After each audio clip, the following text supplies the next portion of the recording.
시청자 여러분 안녕하십니까? 뉴스포 시작합니다. 카카오 택시의 일부 기사들이 목적지에 따라 승객을 골라 태운 정황이 드러났습니다. 만 5세에서 11세까지 어린이 접종이 가능한 코로나19 백신 사용이 허가됐습니다. 마포구가 임차 소상공인 지킴 자금을 지원합니다.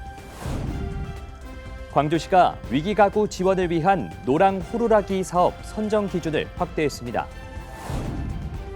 신한 퍼플섬이 세계 4대 컬렉션인 파리 패션쇼에 소개됩니다. 카카오 택시의 일부 기사들이 목적지에 따라 승객을 골라 태우고 또 카카오 측은 자신들에게 수수료를 내는 자사 가맹 택시들의 코를 몰아준 정황이 드러났습니다. 서울시 실태조사 결과 장거리일 경우 실제로 택시 배차 성공률이 더 높았습니다. 카카오 택시가 승객을 골라 태우는 정황이 서울시 조사에서 드러난 동시에 자사 가맹 택시인 카카오티 블루의 일반 호출코를 몰아준 정황도 일부 확인됐습니다. 지난해 10월에서 11월 서울시가 카카오 택시 운행 실태 조사를 한 결과 목적지에 따라 택시기사가 승객을 골라 태우는 정황이 포착됐다고 23일 밝혔습니다. 이번 실태 조사는 승객으로 가장한 조사원이 직접 카카오 택시를 호출 탑승하는 방식으로 진행됐습니다. 두 달간 카카오 택시 총 841대를 호출해 장거리, 단거리, 평일 주말, 도심, 비도심, 아침, 점심, 저녁, 밤 시간대로 구분해 조사했습니다. 그 결과 평일 밤 시간대 도심에서 비도심으로 가는 경우 단거리 호출 성공률은 23%였지만 같은 조건에서 장거리 이동 시 호출 성공률은 54%로 2배 이상 높았습니다. 카카오 택시가 자사 가맹 택시에 코를 몰아주는 정황도 포착됐습니다. 일반 택시를 호출하면 일반 택시가 배치돼야 하지만 실제 배차된 택시 10대 중 4대는 가맹 택시였습니다. 일반 택시는 카카오 택시에 수수료를 내지 않고 중개 서비스를 이용하지만 가맹 택시는 월 매출액의 3.3%를 수수료로 카카오 택시에 지불합니다. 즉 카카오 택시 입장에선 가맹 택시 매출이 늘수록 수수료 수익이 증가하는 셈입니다. 특히 승객이 많은 평일 밤 시간대 도심에서 비도심으로 가는 호출은 가맹 택시 배차 비율이 16.7%에 불과했지만 승객이 적은 주말 아침 도심에서 도심으로 가는 호출은 가맹 택시 배차 비율이 86%로 높았습니다. 이에 대해 서울시는 카카오 택시 측에 승객의 목적지가 구체적인 위치가 아닌 자치구 단위까지만 드러나게 하고 장기적으로는 목적지를 표기하지 않도록 하는 내용의 단계적 개선 방안을 제시했습니다. 또한 가맹 택시에 코를 몰아준다는 의혹을 해소하기 위해 승객이 일반 택시를 호출했을 때 우선 일반 택시가 호출을 받을 수 있는 5분 내외의 충분한 시간을 주고 이후 가맹 택시에도 콜을 주는 방식을 제안했습니다. 현재 서울시는 카카오 택시 콜 몰아주기 의혹을 조사 중인 공정위에 이번 실태조사 자료를 제공하기로 했습니다. 더 이상의 피해자가 나오지 않도록 공정한 조사가 이뤄져야 할 것입니다.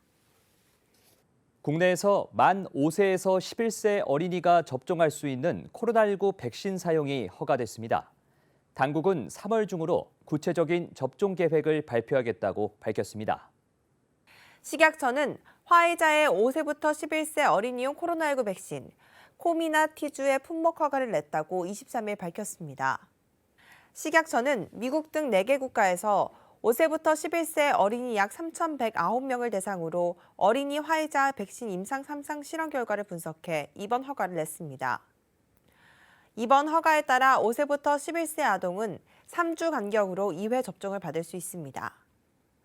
추가 접종은 허용되지 않았지만 중증의 면역 저하 어린이는 2차 접종을 받고 4주 후에 3차 접종을 받을 수 있습니다. 5세부터 11세용 백신의 유효 성분은 기존 성인용 백신 대비 3분의 1 수준입니다. 다만 5세부터 11세 어린이는 백신 접종 후 이상 사례로 주사 부위 발적, 종창이 나타난 비율이 높았습니다. 가장 많이 나타나는 이상 사례는 주사 부위 통증, 피로, 두통 등이 있고 대부분 경증에서 중간 정도의 수준이었습니다. 최은하 서울대학교 병원 소아청소년과 교수는 이날 온라인으로 진행된 식약처 백브리핑에서 백신 접종한 후 이상 반응이 나타나는 시점은 접종 후 이틀째까지라며 아파하거나 피로가 있거나 두통, 발열, 고열이 있을 수 있고 드물게 발작도 보고돼 이틀 동안은 부모님이 면밀히 관찰해야 한다고 전했습니다. 질병관리청은 도입 일정 등을 고려해 추후 자세한 접종 계획을 발표할 예정입니다. 코로나19 재택치료 대상 일반관리군 환자에 대한 전화 상담을 진행하는 병의원도 확대되고 있습니다. 다만 확진자 증가로 통화량이 폭증하면서 의료 시스템에도 비상이 걸렸습니다. 코로나 확진자 수가 늘면서 셀프 재택 치료를 통해 비대면으로 진료받는 경우가 늘고 있습니다. 정부는 지난 10일부터 코로나19 확진자를 감염 고위험군인 집중관리군과 일반관리군으로 분류해 동네 병의원에서 전화 상담 처방을 가능하게 하는 재택치료자 관리 방안을 시행하고 있습니다. 특히 일반관리군 확진자의 경우 기본적으로 스스로 집에서 건강관리를 하도록 했다는 점에서 셀프 재택치료로 불리고 있지만 증상이 나타나거나 하면 동네 병의원에 연락해 비대면으로 진료를 받을 수 있습니다. 다만 코로나19 하루 신규 확진자가 10만 명을 넘어선 가운데 재택치료 의료상담센터와 보건소의 통화량이 폭증하면서 제대로 된 상담을 받기 어렵다는 재택치료자들의 불만이 커지고 있습니다.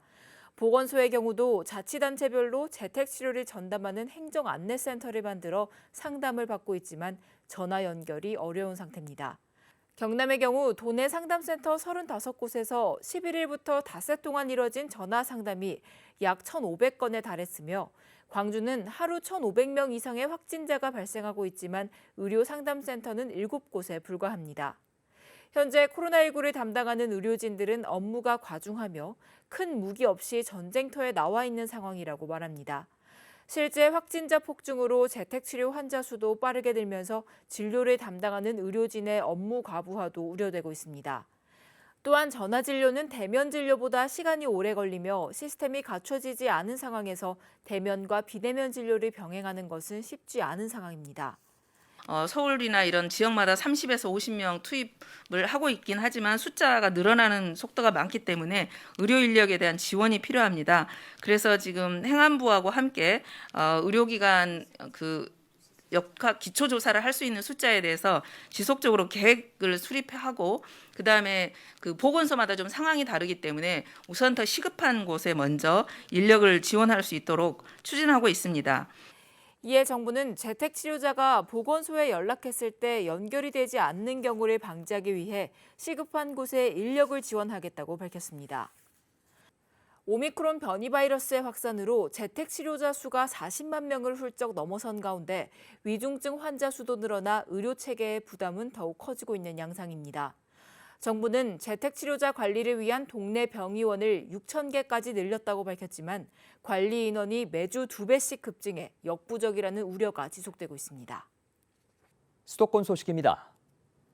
코로나19로 인한 사회적 거리 두기가 연장됨에 따라 영업 피해를 입은 소상공인들을 지원하기 위해 마포구 임차 소상공인 지킴 자금을 지원합니다.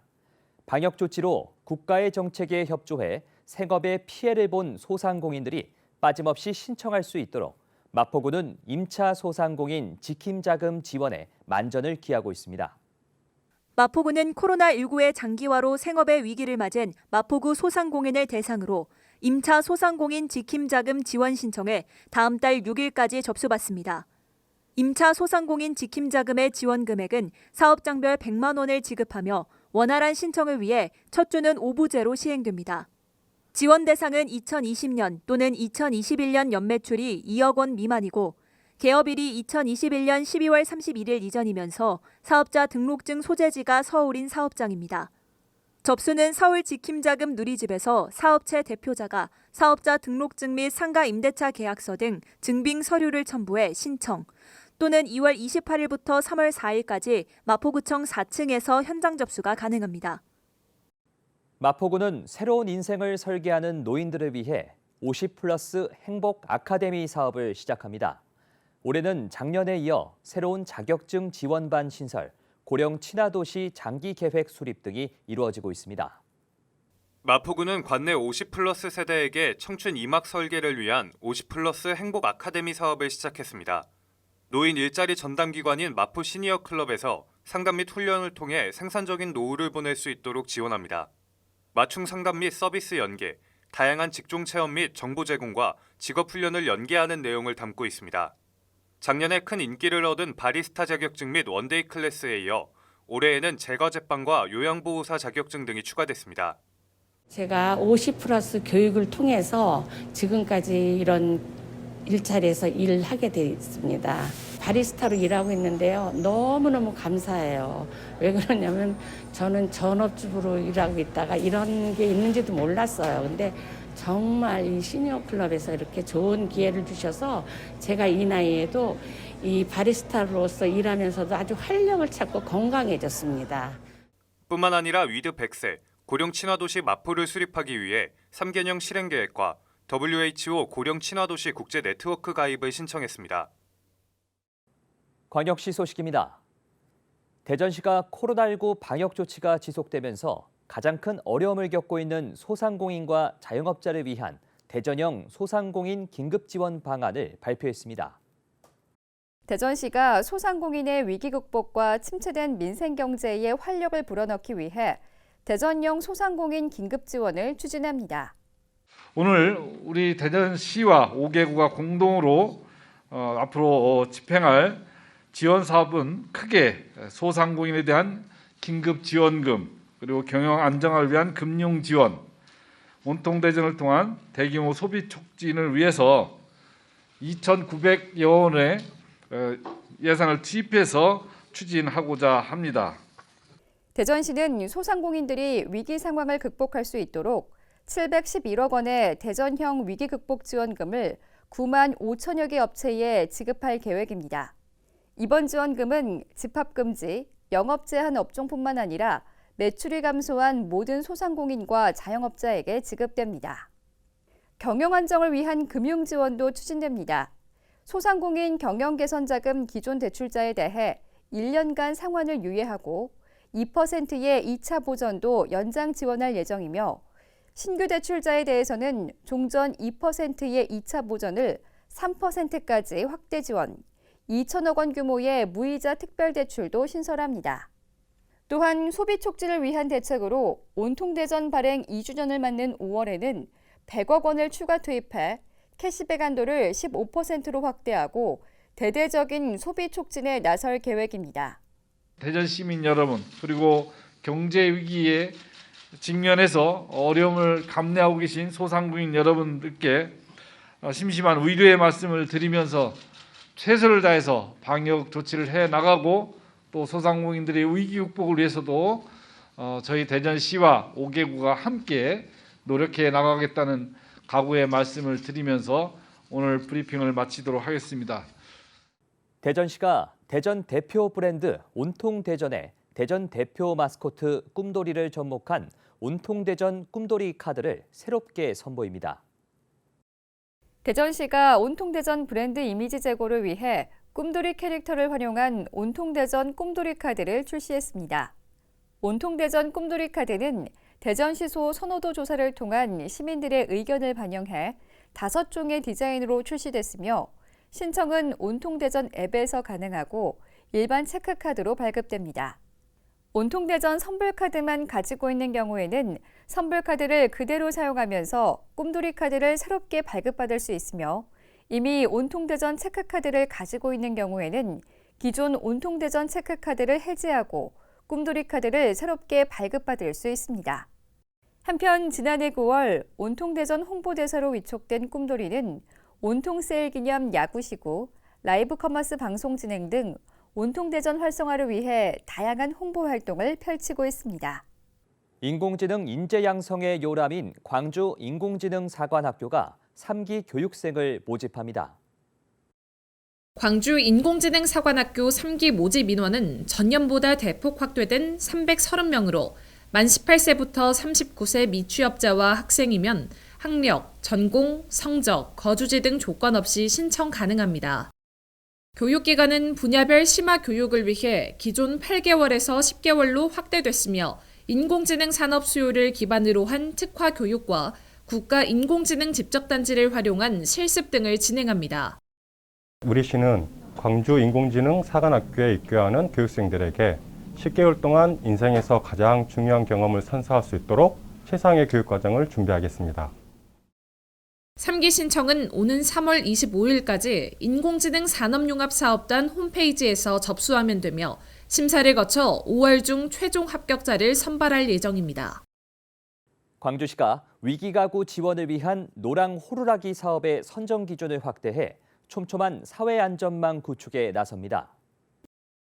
노랑 호루라기 사업은 국민기초생활보장법과 긴급복지지원법 미 대상자인 중위소득 85% 이하 위기 가구를 돕기 위한 것으로 실직, 휴폐업 등의 상황에 처한 경우 긴급 생계비와 주거비 등을 지원합니다.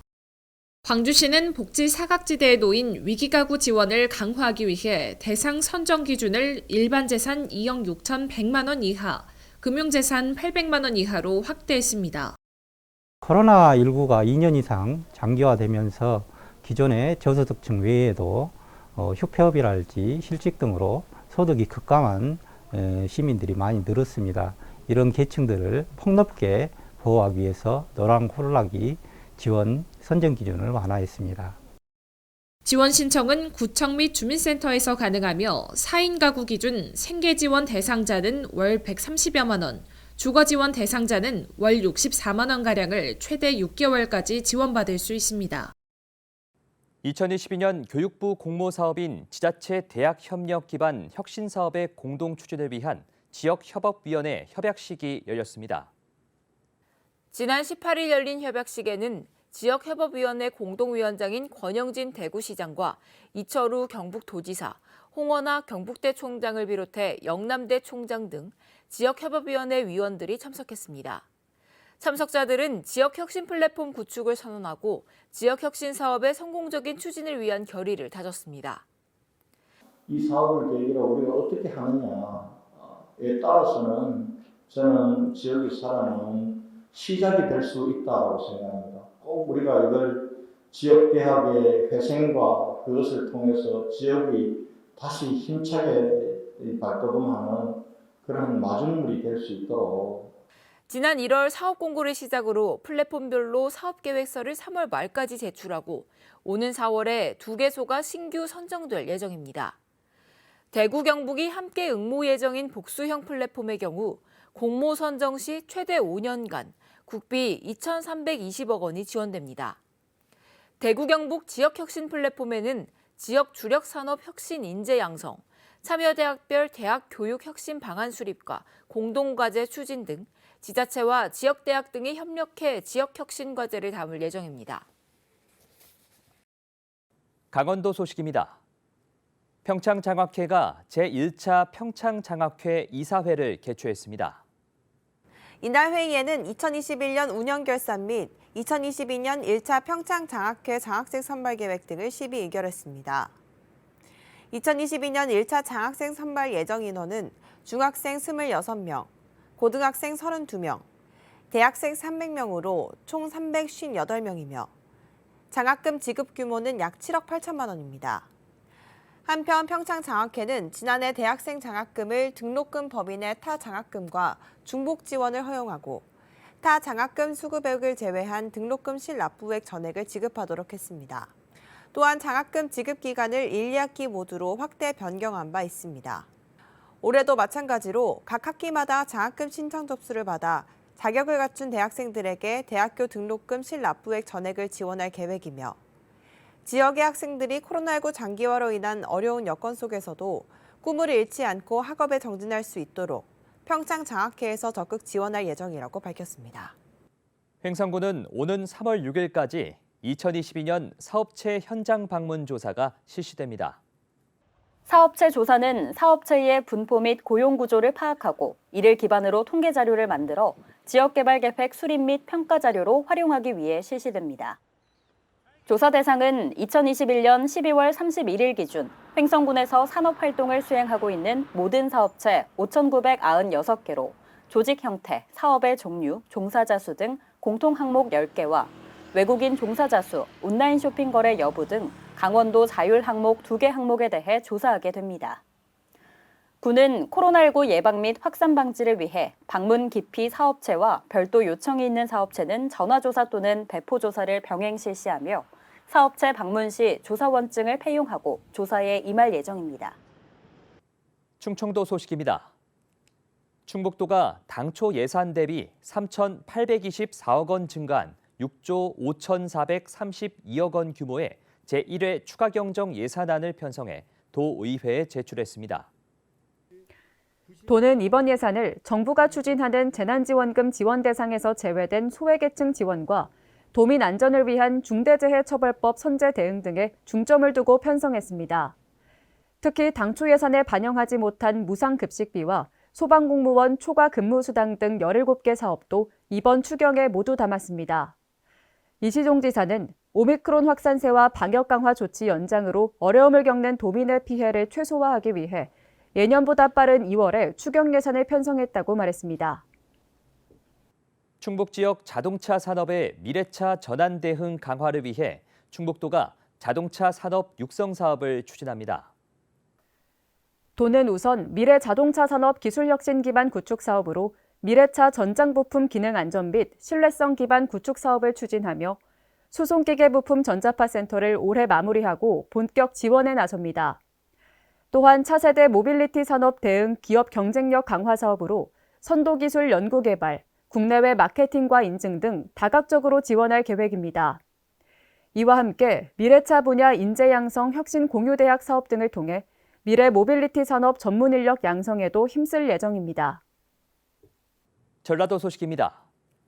KBC와 전남대 정책대학원이 실시한 기초지자체장과 지방의회, 지방공무원에 대한 역량을 설문조사한 결과 지방의회에 대한 평가가 가장 낮은 것으로 집계됐습니다.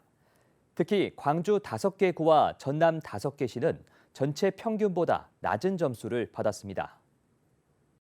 광주 5개 자치구와 전남 22개 시군의 주민 만족도 평가에서 지방의회 역량 만족도 평균 점수는 2.82점으로 단체장이나 공무원 역량 만족도 평균 점수보다 낮았습니다. 지방의회에 대한 평가가 가장 좋은 지자체는 신안군이었습니다. 한평군과 영암군, 보성군, 장성군이 그 뒤를 이었습니다. 지방의회 역량평가 점수가 가장 낮은 지자체는 목포시였습니다. 목포시의회는 지난 2019년 독감 백신 황제 접종 논란, 지난해 업무 추진비 부정 사용 의혹, 의원의 갑질 논란 등 잦은 구설수에 올랐습니다. 광주의 경우 5개 구 지방의회 점수가 모두 하위권이었습니다. 광주 광산구가 26위로 5개 구 가운데 가장 낮았고 광주 북구가 25위, 광주 동구가 23위, 광주 서구가 21위였습니다. 광주에서는 유일하게 남구 의회에 대한 지방의회 평가가 평균 점수를 넘었습니다. 전남은 시와 군 단위의 평가가 크게 달랐습니다. 순천과 여수, 나주, 광양, 목포 등 5개 시의 지방의회 평가는 모두 평균 점수를 넘지 못했습니다. 반면 군 단위는 평균보다 낮은 곳이 진도와 구례, 무안, 강진 등 4곳에 그쳤고 나머지 13개 구는 평균 이상의 평가를 받았습니다. 유네스코 세계 최우수 관광마을로 선정된 신안 퍼플섬이 또 전 세계의 주목을 받게 됐습니다. 세계 4대 컬렉션인 파리 패션쇼에 한국을 대표하는 무대 배경으로 선보여 한국의 전통미와 어우러진 퍼플섬의 아름다움이 전 세계에 전해질 예정입니다. 온통 보랏빛으로 물든 신안 반월 박지도의 퍼플교.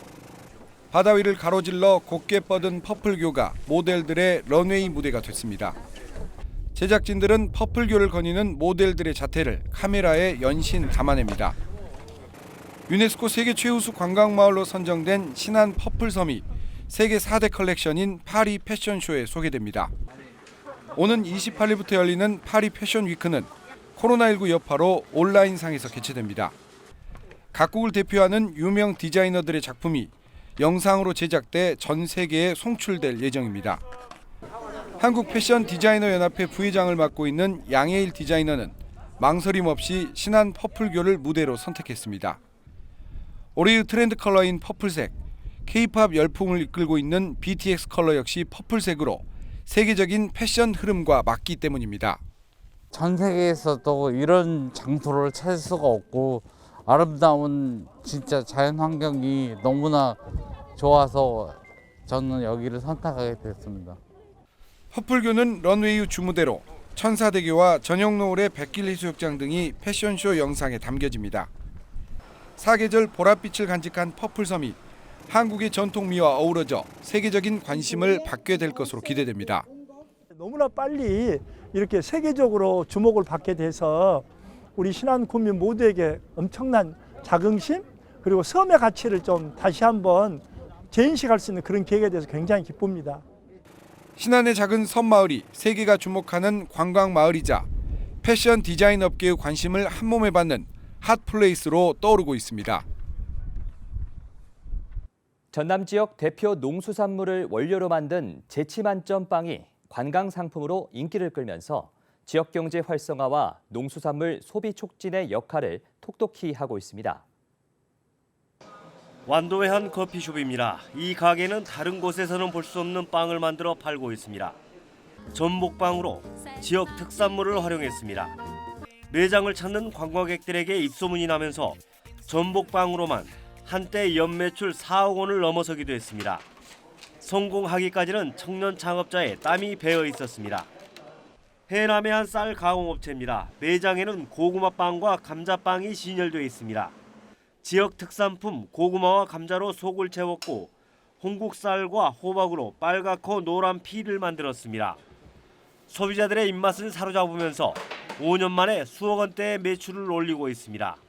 이 밖에도 곶감과 옥수수, 칠개 등 지역 특산물을 활용해 전남 14개 시군에서 28개 종류의 지역 특화빵이 생산되고 있습니다. 청년 여성 사업가들의 아이디어로 만든 빵이 관광 상품화되면서 지역 경제 활성화와 농수산물 소비 촉진 등 일석이조의 효과를 내고 있습니다. 호남 지역의 한국형 뉴딜 사업을 이끌어갈 지역 혁신 플랫폼이 공개됐습니다. 지역의 한국형 뉴딜 사업을 이끌어갈 지역 혁신 플랫폼이 모습을 드러냈습니다. 이번 플랫폼 사업에는 15개 지역대학과 32개 기관, 교육당국, 광주 전남시도가 참여했습니다. 사업은 에너지 신산업과 미래형 운송기기 등 2가지 핵심 산업 육성을 목표로 합니다. 먼저 대학이 공유 공간을 만들고 함께 그런 연결을 시켜서 이런 부분들을 바탕으로 해서 지역 산업이 보다 경쟁력을 갖고 글로벌 경쟁력을 통해서 지역의 산업을 육성해보자라고 하는 것이 이 광주 전남 지역혁신 플랫폼 사업의 핵심이라고 이야기를 할 수가 있겠습니다. 사업을 총괄하는 전남대는 에너지 신산업, 목포대는 미래형 운송기기 핵심 분야를 주도해 광주의 친환경 자동차, 공기산업, 전남의 조선해양 신소재, 이모빌리티 산업 등과 협력 관계를 구축합니다. 순천대는 신재생 에너지 분야의 인재를 키우고 초당대는 미래지능형 모빌리티 신산업과 미래형 에너지 분야 인재를 집중 육성합니다. 동강대는 기계 자동화와 전기과를 중심으로 미래 운송기기 산업 인력을 양성합니다.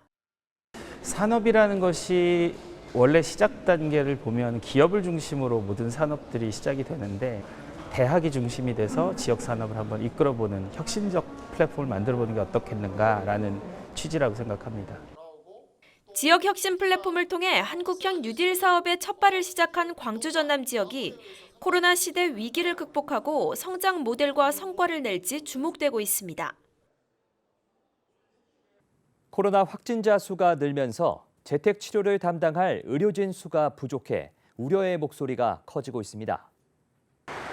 코로나19 확진자 130여 명을 관리하고 있는 광주의 한 호흡기 전담 클리닉입니다. 이곳에서 지난 4일 확진 판정을 받은 한 여성은 3일이 지나도록 의료기관을 배정받지 못했습니다. 재택치료 기간 일주일 중 절반 가까운 시간을 의료기관의 모니터링 없이 방치된 겁니다. 확진 판정을 받은 또 다른 한 아이의 부모는 아이가 열이 나는데도 의료기관을 배정받지 못했다며 분통을 터뜨립니다. 재택치료를 통보할 지자체 인력이 부족하다 보니 의료기관 배정이 지연되고 있는 겁니다. 재택치료 의료 인력도 모자랍니다. 지난 5일 기준 광주의 재택치료자는 3,600여 명에 달하지만 이들을 관리할 재택 의료 인력은 100여 명에 불과합니다. 턱없이 부족한 재택치료 관리 인력 때문에 코로나19 확산세가 좀처럼 잡히지 않고 있다는 우려가 커지고 있습니다. KBC가 한국갤럽에 의뢰한 이번 여론조사에서는 오는 6월 열리는 지방선거에서 지지할 시장과 교육감 후보에 대해서도 조사했는데요. 광주광역시장과 교육감 선거 모두 1, 2위 후보자들이 오차 범위 내에서 치열한 접전을 벌이고 있는 것으로 나타났습니다. 광주광역시민 1,003명을 대상으로 실시한 광주시장 후보 선호도 조사에서 이용섭 광주광역시장이 33.6%의 지지율을 기록했습니다. 강기정 전 청와대 정무수석은 30.3%의 지지를 얻어 이 시장과 오차범위 내 접전을 벌이고 있습니다. 정준호 더불어민주당 광주시당 선대위 조직 3본부장은 3.4%, 김혜경 남부대 초빙교수가 2.1%, 장현주 광주광역시 의원이 1.9%, 김주업 진보당 광주광역시 당위원장이 1.1%의 지지율을 기록했습니다. 지지하는 후보가 없다는 응답과 응답을 하지 않은 경우도 각각 11.5%와 15.7%를 차지했습니다. 이용섭 광주광역시장의 시장 직무 평가에 대해서는 잘하고 있다는 응답이 61%, 잘 못하고 있다는 응답이 34.5%였습니다. 광주시 교육감 후보 선호도 조사에서는 7명의 후보군 가운데 이정선 전 광주교대 6대 총장이 15.2%의 지지를 얻었습니다. 지병문 전 전남대 총장은 13.1%, 박혜자 전 한국교육학술정보원 원장은 9.3%, 이정재 전 광주교대 2대 총장은 6.7%였습니다. 강동환 전 조선대 총장은 5.6%, 정성홍 전 전교조 광주지부장 5.5%, 김선호 전 광주 효광중 교장 3.3%로 뒤를 이었습니다. 이번 여론조사는 광주광역시에 거주하는 만 18세 이상 남녀 1,003명을 대상으로 지난 21일부터 22일까지 이틀간 유무선 전화 인터뷰로 진행됐으며 응답률은 14.2%, 표본 오차는 95% 신뢰 수준에 오차 범위는 플러스 마이너스 3.1%포인트입니다. 이번 여론조사에 대한 자세한 내용은 중앙선거 여론조사 심의위원회 홈페이지에서 확인할 수 있습니다.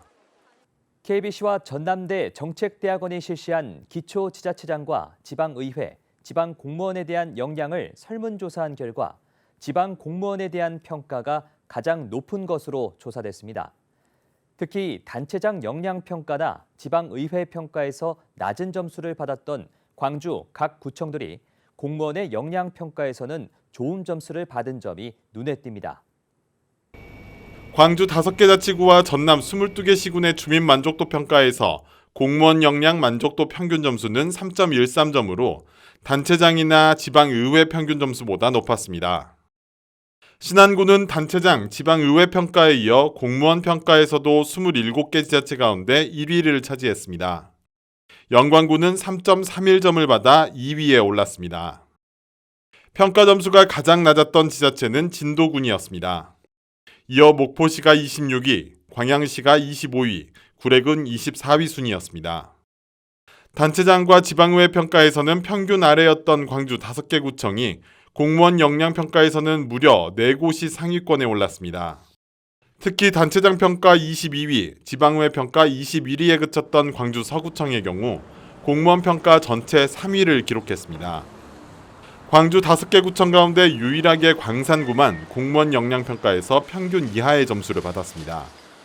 광주 광산구는 지난해 전현직 공무원이 부동산 투기 비리에 연루되기도 했고 지난해 말 음주운전을 한 공무원이 차량 4대를 들이받고 달아나다 붙잡히면서 논란이 일기도 했습니다. 전남은 5개 시가 모두 평균 이하였습니다.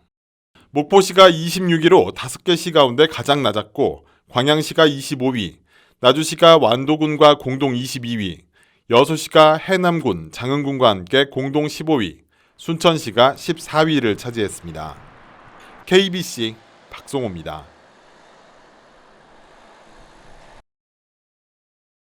2018년 7월 착공에 공사 중인 웅천에서 소호간 해상교량이 오는 5월 임시 개통을 앞두고 있습니다. 웅천 예울마루와 소호 항호마을을 왕복 4차선으로 연결하는 총 길이 1,154m의 해상교량은 현재 공정률 90%로 7월에는 모든 공사를 마무리할 계획입니다. 이번 웅천 소호간 도로가 완공되면 도심 내부 순환도로 기능을 담당해 교통체증을 크게 해소할 것으로 기대를 모으고 있습니다.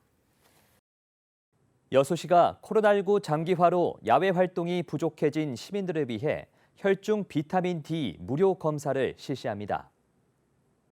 이번 검사는 중부보건지소에서 실시하며 대상은 2,500명으로 선착순 마감입니다. 기타 자세한 사항은 중부보건지소 보건사업과로 문의하시면 됩니다. 한편 지난해 여수시민 2,597명을 대상으로 비타민 D 무료 검사를 실시한 결과 72.1%가 부족 또는 결핍으로 나왔으며 코로나19로 인한 야외 활동 감소가 시민의 건강에 영향을 미친 것으로 분석됐습니다.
이상으로 뉴스포를 마칩니다.